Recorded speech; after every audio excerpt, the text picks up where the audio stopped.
Hey there. Do you ever feel like the issues of the world are too big or too far away to be able to fully understand? Or is it sometimes hard to relate to issues that people face around the world? Or maybe you can relate and you're just curious about what's happening around the world. Me too. I'm Stephanie Jacobs, the person behind Love Light Stories, where we create space to explore different social issues through real, uplifting, and positive stories told by real people. Now, I spend a lot of time working with different nonprofits and have a lot of different conversations with them over time. And it's because of this unprecedented time that I decided to actually share some of these conversations with you so that you can have a deeper understanding too. One of the purposes behind these videos is to create a space where we can find more love, joy, and meaning in our lives through simply but powerfully understanding each other's lives. And I just got off a call with Jackie Ellwood from Rescue Freedom International, and they do work around the world combating human trafficking. And wow, it was such an incredible conversation. And one of the reasons that it was so incredible and astounding is because of the opportunity we have before us right now. I actually didn't even know about their organization until like last week. I went on a Facebook Live and learned about what's going on, and I reached out and said, this is a conversation that I want more people to be able to learn about and understand.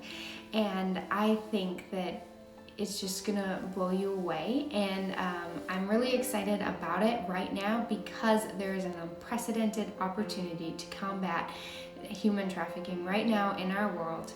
And I guess in tragedy lies silver linings, and this is definitely one of those silver linings. So I don't want to spoil it. Why don't we jump right in and let's go see it. Oh, and one thing I almost forgot to mention is this could potentially be censored as a sensitive topic, especially if you have littles in the house. So I just wanted to put that out there. So now let's jump in. Well, Jackie, it's really great to meet you. Today is actually the first day we're meeting each other and getting to chat. I just recently heard about your organization, Rescue Freedom International, and the work that you're doing with human trafficking around the world, and really how right now is such an unprecedented time in human trafficking because of this global crisis we're going through right now. And so that's what really prompted me to reach out to you. And why don't we could just open up by sharing who you are, a little bit about what you're doing at Rescue Freedom International. Great. Well, thank you, Stephanie, so much for having me. It's such a joy to talk about just this incredible opportunity that we have during this time. And so before we get into that, I am on the engagement team at Rescue Freedom International. And I like to start a little bit with the problem and then talk about what we do. Yeah. And so, all of us is made for freedom. All of us are deserving of dignity and freedom. And the reality right now is that there are still over 40 million people that are trapped in slavery. And so we have more people trapped in slavery now than we've ever had in human history. And across human trafficking, over 50% of that 40 million are being exploited sexually. And so this is really our focus area, is fighting that. And it's a massive industry. It's $150 billion industry. So it's growing, and there are women, men, boys, and girls that are sold every day for sex. And so in our experience, the average age of somebody who enters that trade is 16. And so it's this massive human rights issue, and it's continuing to grow. It's not going away. Slavery has been around since the ancient times. And so at Rescue Freedom International, we really work to empower the rescue and restoration of those men and women and children that are trapped in sexual slavery. And so we work to rescue them, restore them, get to them to a place of hope and freedom to start their lives anew. And in addition to that, there's this whole other side of prevention, getting people out before they even enter trafficking in the first place.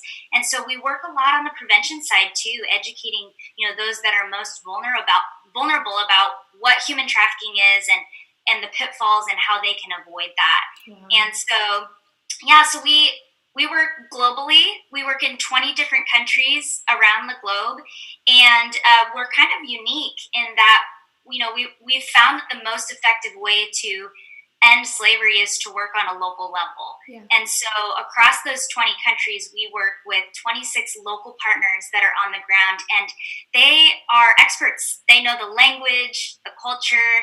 They have studied where the red light districts are. They've developed relationships with law enforcement.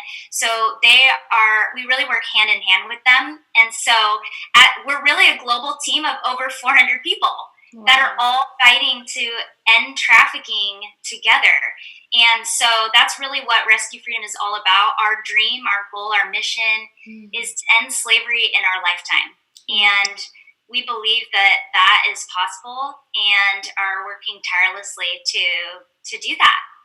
And so it's just a really, it's an incredible time to just continue to move this fight forward. Yeah. And it's we really, I think what makes Rescue Freedom unique to some other organizations is that human trafficking, in order to end it, it's such a massive issue, right? And we have to really tackle it from all different sides. You've got women that are trapped in slavery that need to be rescued, and they need to have some of the basic needs like food and trauma counseling and medical care. So they need to be restored, and they need to be given opportunities for vocational training and jobs so that they can stay out of the life. And then you have this whole other group of vulnerable families and kids that without an education about what human trafficking is, they could fall prey to it themselves. So you need to educate those so that we kind of stop the cycle. Right. And then you have this need to change laws in many of our countries to be able to protect those that are victims and to put traffickers behind bars. And then you also need to attack kind of the demand side of those that are buying sex. We need to stop them from doing that, right? If there's no more demand, then there will be no more trafficking. And so what we've found is that we have to tackle all of those things at the same time in order to end slavery. And so that is what we do. And we do that with these partners around the globe. And so it's an incredible mission. We know what needs to be done to end slavery, and we are working on it and just need to keep going. So that's in a nutshell what we do. Oh my gosh. I think I got the chills 3 times when you were talking about that, because just the thought of even just the local leadership and partnerships that you have, just a band of 400 plus people working on this just within your organization is so huge. And so, wow, I'm really excited and encouraged. That's amazing. So can you help us understand, because we've talked about the problem now, how is it that someone falls into human trafficking? What's the draw, or why does that happen? That's such a great question. And there are really a lot of different reasons why somebody would fall prey to trafficking. I first want to say that, the majority of people that fall into it are victims. So they did not choose this lifestyle. And so I'll cover a couple ways. I mean, for some, it's generational, right? If their moms or their grandmas or their aunts were prostituted themselves, and they don't have an example of what life looks like outside of that lifestyle, then they are going to follow likely in the footsteps of their family, unless there's someone who's intervening and letting them know that there's another way. For some, they're trafficked by their family or someone in their neighborhood who has developed a relationship with their family over time. Many are because of poverty. There's no other option, and somebody has told them that they can sell their child in order to feed their family. Or there's a promise for education. Some it's like a false job offer or a false education offer of, I'll take your daughter, I'll bring her to the big city and I'll get her an education. And it ends up not being an education. She ends up getting sold into slavery. And so it's coercion, false job offers, poverty. There's a lot of different reasons why, and it really varies in every single location. Like there's not a Yeah. some countries, the false job offers are the majority of victims. For others, it's other things, and for many, their identity is stolen. So as soon as they are tricked into this, then their passport's taken, their identity is taken.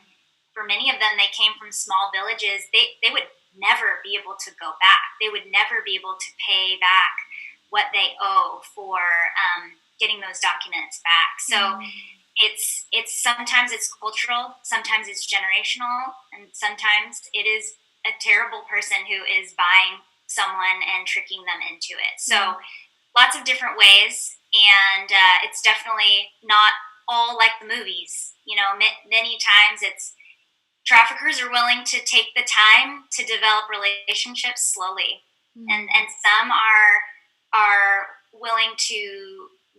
It's called like the lover boy method, where they create a relationship with someone, and then the victim believes that their trafficker loves them. Yeah. And so there's just a lot of different tactics. They're smart, they're networked, and so we really have to fight that network with a network. And so, yeah, those are just some of the major ways. Wow. And I Great think question. I think it's really important to understand that, because there's a lot of stigma or misunderstanding, I think, that can go into prostitution and selling your child. Like, how could a parent sell a child? And it's so much deeper than that, and it's something that we can't even fully understand. But I even went through a poverty simulation, and it was astounding at how quickly you got put in a position to sell one of your children in order to, like, literally pay your rent, stay alive, or something else, or to not have to sell your kidney, or like, it's just really, really crazy. And so I think that's just a really important thing to understand. So thanks for going into such depth. That was really good. Yes, absolutely. And the reality is, I think there's this kind of second stigma too, that if a woman or a girl was given the opportunity to leave the life, why doesn't she just go? Yeah. And what we've seen over and over again is that trauma is it's a huge part of the healing journey, is really working through that trauma through counseling. Because once someone is abused like that, physically, mentally, emotionally, psychologically, it's not a matter of will anymore. They have been manipulated, and so part of the restoration, a big part of the restoration journey is speaking to that counseling side and walking them through their trauma in their own time. So it's really a long journey. Some of them, they're not ready to talk about any of that for a really long time. So we walk with them, slowly and patiently. It's a lifelong process, healing process. But when we do address that trauma, the hope and the healing and the freedom that is possible is absolutely incredible. I mean, we've just heard and have seen stories again and again of these resilient heroes, really, our heroes, who have gone through all this pain and trauma and now own businesses and have started families and are changing the world. And so we know that healing is possible, and that starting anew is possible. And that, it's just, I love it. It's amazing. It's amazing to see and celebrate. So amazing. Well, do you have any stories that you would want to share with us today? Yes. So and I definitely encourage you, if you're interested, go follow Rescue Freedom on social media. We're on Instagram and Facebook. You can just look up Rescue Freedom. We share stories all the time of the hope that's possible, because as you can imagine, this is heavy work, right? But it's really not the injustice that drives what we do. It's the magnitude of hope that is possible, and the stories of hope that are possible. And so that's just a great place to celebrate many of those stories, especially right now. We could all use a little bit of good news. But I'd love to share a story. We work in Myanmar, And this is a recent story. So there was a young mother with her 4-year-old little boy. His name's Chit, and they were sitting on just the side of the road. She was having to prostitute herself, and he had to go along with her because he's 4 and she doesn't have another place for him. And so our local partners met this mom and her son and started talking to them and really saw the trauma in his eyes. This is a 4-year-old who's basically having to stay with his mom when she's taking clients, and his mom was basically forced into prostitution because her friends lied to her, and so she was kind of forced into that, and then got addicted to drugs through her trafficker. So then all of a sudden she became reliant on this trafficker, not only for money but for drugs. And so he was in the room with her whenever she would take clients. So that trauma was already beginning. And so our partner learned about that and invited them to their restoration facility to get services. And they were there for a few weeks, and you could start to see Chit really opening up. He hadn't talked yet. So he was in really bad shape, and definitely not having community. So they started to receive some of these services, and he started to really look better. But his mom, because she was addicted to drugs, after a few weeks, they disappeared. So that was devastating, right? And it's hard to know, like, where did they go? And so one night, our partners, they do outreach very frequently, multiple times a week, to the red light areas to meet women and talk to them. And they found her. And unfortunately, at that point, Chit, the little boy, he was on the bed and he was lifeless. So when they found him, he wasn't moving. He was likely drugged to be quiet. And so he was not in great shape. And our local partner brought him to the hospital in hopes that they got there on time. And they found out that he had contracted HIV. And so, thankfully, praise God, he got to the hospital in time. And so they saved his life. Wow. And just like gives me chills. This 4-year-old who has no free will, no ability to get out of this situation, was given a second chance. And so he is now at the facility, and basically our partner, as they developed more of a relationship with the mom, offered to place him in foster care so that he would be in a safe place, in a safe situation, and she said yes. So Chit is actually now in a foster home, and he is thriving, and he's talking, he's engaging, he's smiling. I mean, these things that we know and love about the little kids in our life, he hadn't experienced yet.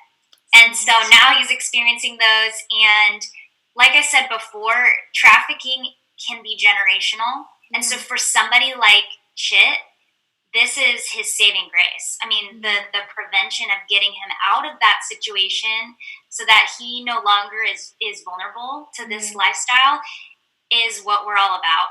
And so it's going to be a journey for him. We don't quite know all that he's been exposed to. And we hope that we can reach out to the mom. She's still addicted to drugs and still in the life. But because we're in it for the long haul, we will continue to reach out to her, continue to offer her services, and we believe that her freedom is possible too. And we've seen again and again kids who are prevented from being in the life go to school, like have a whole nother lifestyle, and then they come back and they save their moms. Wow. Yeah. Like they're the only ones who the moms may respond to, right? Yeah. And so who knows, like we will continue to follow Chit and follow her, and who knows what it may look like, 7 years from now when he is old enough to be able to say, Mom, come with me. Amazing.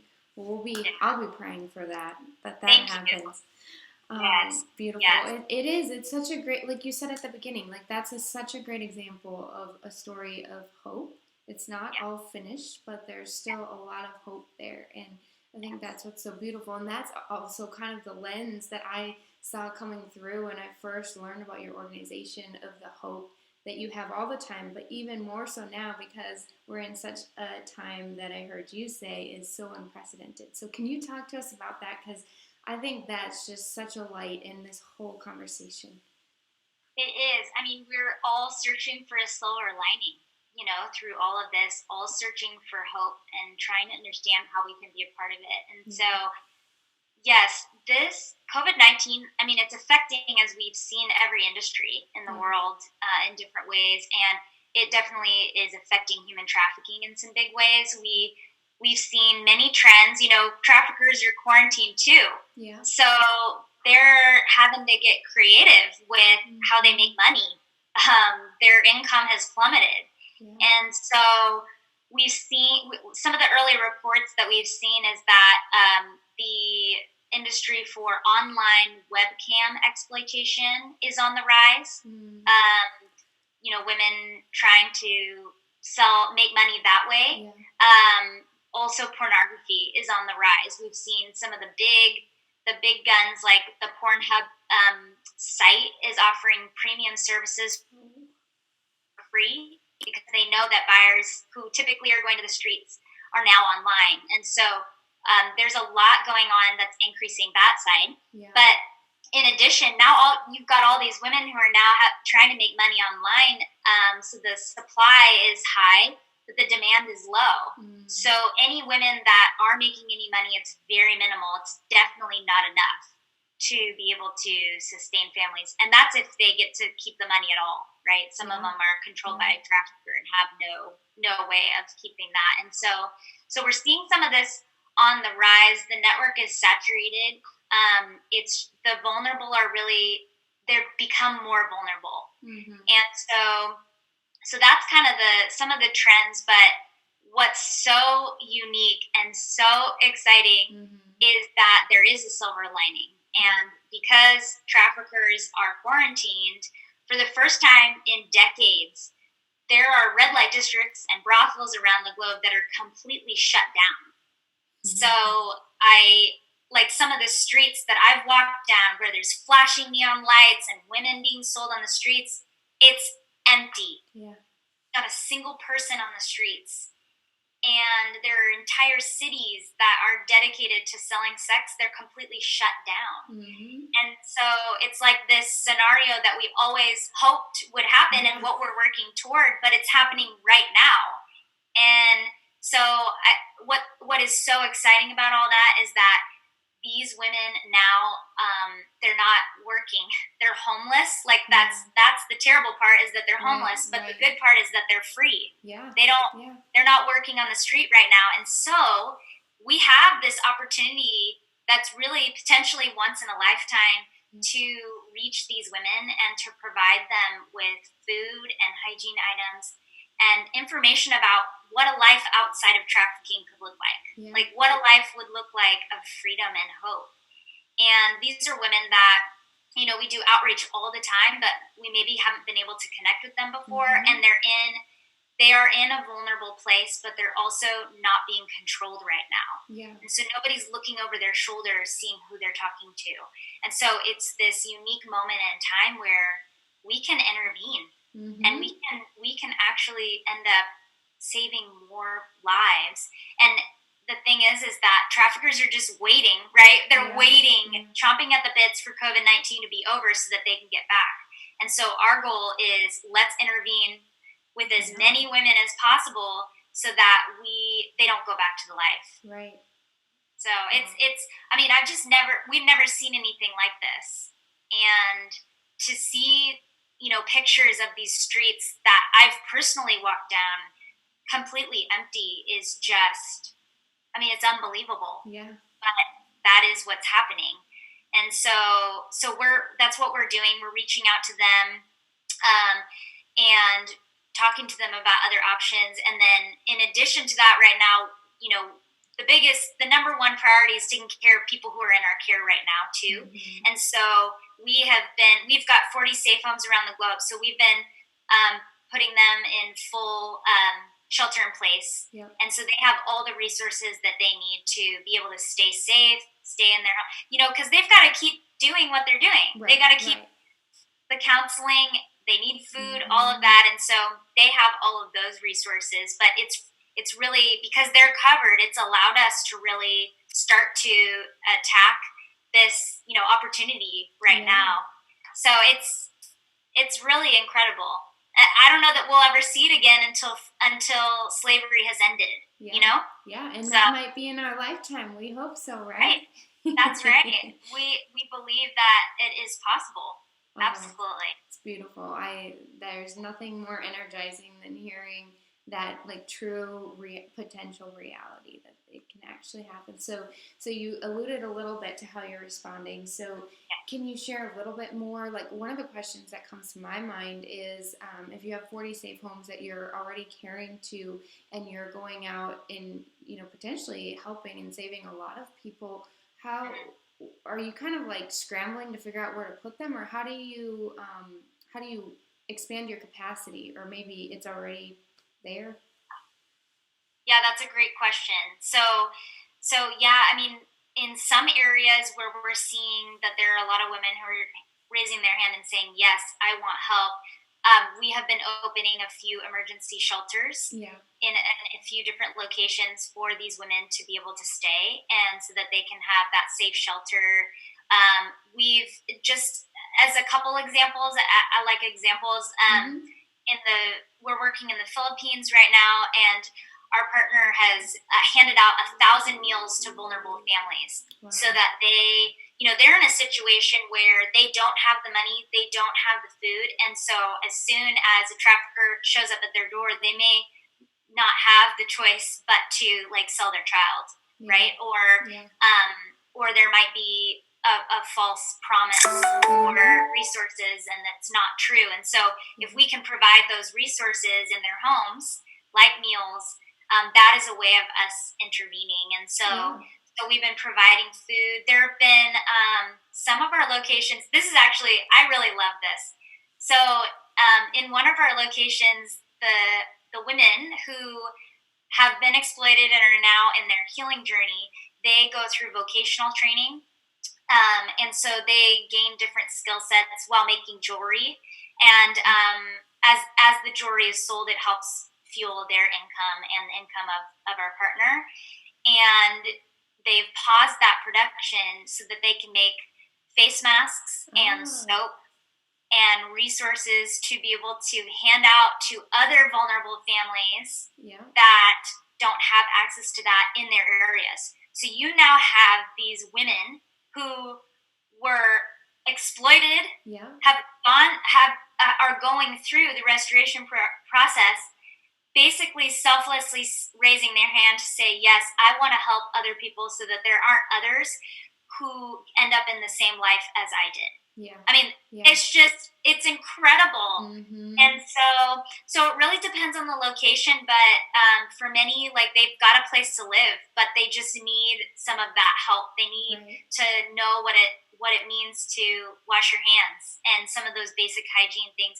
So we're really we're looking at where are the opportunities that we have to expand that are going to make the biggest difference. And so we are evaluating some of those opportunities, and as we have more income coming in, we'll be able to continue to run with some of those projects to be able to meet those needs. So yeah, I mean, it's just kind of a mixture of meeting the continuous needs, the urgent needs right now, bringing up emergency shelters when we can, but and spreading education about all of this during that time. So I mean, we can't serve everyone right now, but we are doing what we can and continuing to get creative. We are a very lean organization, and so we are continuing to figure out what is the best strategy for meeting the most needs right now, and how do we do it in a sustainable way. And so it's an exciting time. Yeah. And we're just seeing more and more stories, hearing more and more stories of the effect of this incredible care, and that, those emergency kits and that education, it will it already is bringing hope and freedom, but it will continue to, Yeah. during this time. Wow. Right about the point that you said that you can't help everybody, I was sitting here thinking they're literally doing almost everything. So it's ironic that we thought about those things at the same time, but I really do. I mean, I sat in on your Facebook Live just last week, learning about all this and what you do, and I've followed other organizations in the human trafficking space that focus in specific different niches of all of this, but I was just so drawn in by all the things that you are doing and how you're able to respond and in this unprecedented time. So my husband and I think we're wanting to learn more about you guys and even donate to this cause, because right now more than ever I feel like is a time to be donating, although it's always a good time. And so if there's others out there, and this is a rather sensitive topic because for some people, I mean, we are really struggling here, and everyone's life looks different in this crisis that we're enduring. But there's other people that maybe feel led to this particular cause. Maybe they're learning about you for the first time. So if that's the case, could you just share a little bit about the ways that we can help? Yes, absolutely.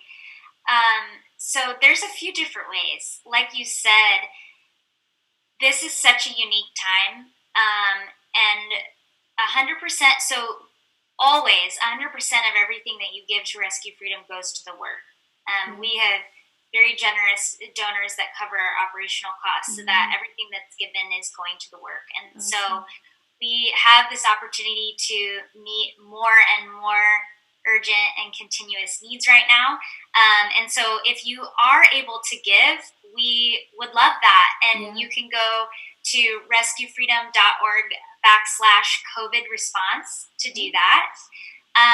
But also just sharing about what's going on in the human trafficking space, sharing about Rescue Freedom and the work that we're doing, sharing our social media posts in your stories and all of that. That is a huge part of how we reach more people. And so if you can share it, share it. That's just a great way to engage. Yes. And there's so many people that just don't know. They still don't know that human trafficking exists. They still don't know that, well, definitely we're all still learning how COVID-19 is affecting this work. So it's such an incredible opportunity to learn about how we can be part of the solution and part of the hope and the light during this time. And so that's a great way. And then lastly, if you are someone who prays, pray for us. Pray for the work that's being done. Pray for this industry, for this moment in time. Prayer is so incredibly powerful. We have seen again and again that it's a game changer. And part of the healing process is the healing of the heart. And we know that only God can fully do that. And so if you could just be praying for those that are in our care right now that are going through the healing process. It is not easy. It is hard. It is long. It's painful, but we know the freedom on the other side. And so if you could be praying for resilience for all of us that are helping those on the ground, working directly, praying for that, and just praying at large for freedom, and that we have as long of a runway as possible to meet the needs of everyone, right? The longer that we have with these red light districts shut down, the more great work that we're going to be able to do. And so those are three ways that I'd say are an excellent way to help during this time. Wonderful. And I'm going to try to do all three. Starting with this video, getting push that out everywhere. All right, so before we go, I want to ask one question that I think is just really important. I really like it. Is what's one thing that you'd like people to understand about those that are trapped in human trafficking? Oh, that's such a good question. it's hard to limit it to one thing, but I think that our survivors that go through our care are our heroes. Mm-hmm. You know, these are women, men, children that are moms, their daughters, their sisters, their leaders. They're women like you and me. Yeah. And they have just been trapped in a scenario that we can only imagine. And their bravery and resilience is just, I mean, it's inspiring. And our survivors are, you know, what we can reach a lot of people, but at the end of the day, the survivors who've gone through this care and are now free, they are advocates for others. We see women who come back and end up mentoring others, end up going back into the red light areas to get their friends out. You know, when they tell their stories so bravely, it inspires others to follow them. And so I think that at the end of the day, just keeping in mind that freedom and hope is possible, and that true freedom really is, it's possible for all of them, and that they can spark this movement if we continue to engage and support them, is so important. And I think the other thing is that rescue is only the beginning. You know, we all love to think that like someone's knocking down the doors, getting somebody out, like taken, you know, that scenario. But the reality is that for each of these, getting out of the life is only the first step. And so we all have to be aware that this is a lifelong journey, and it's a lifelong healing journey, but that the bravery and resiliency of these survivors is honestly, it gives me hope. Like, human beings are capable of so much. And so if we can just remember and keep in our hearts that these are heroes, these are incredible people who deserve freedom and dignity, and that we can be a part of that, you know, free people can free people, can free others, I think is really great. So wonderful. That was, that's what I would say. Great. True empowerment. That's what I could sum it up as, it's true empowerment. Well, Jackie, this has just been just an honor to be able to talk to you and learn more about your organization, what you're doing, and really the hope and light that this time can present for a lot of people around the world. And so thank you so much, and I really look forward to staying in touch with you. Yes. Well, thank you so much, Stephanie. Thank you for, you know, just elevating the stories of those that are vulnerable in different industries. That's such a big part, is just spreading this awareness and then inviting people into this opportunity to make a difference. You know, I think we all want to leave a legacy in this world. We all want to make a difference. There's something in us that changes when we spring to action. Something in us changes and morphs when we are generous and generous with our time, with our finances. And so thank you so much for just being a part of sharing the story and inviting people in. It's just such a great way to make the world a better place. So thank you so much. All right. Well, see you next time. I hope we can say that. All right. All right. Bye. Bye. So, is the issue of human trafficking new to you, or maybe you learned something deeper about this conversation? I know I certainly have. And the idea that this is an unprecedented moment in history to make a dent in the human trafficking world is just, it blows my mind. And so if you feel that same way, please feel free to share this with someone you care about. That's why I created these videos, is to be able to share what's going on in the world, and I would love to continue the conversation. So if you want to comment below, I will respond to you, and there will be more videos like this coming out. So if you'd like to go to lovelightstories.com and sign up for the next time a video comes out, please do that. And until next time, I'll still be thinking of you and praying for our world.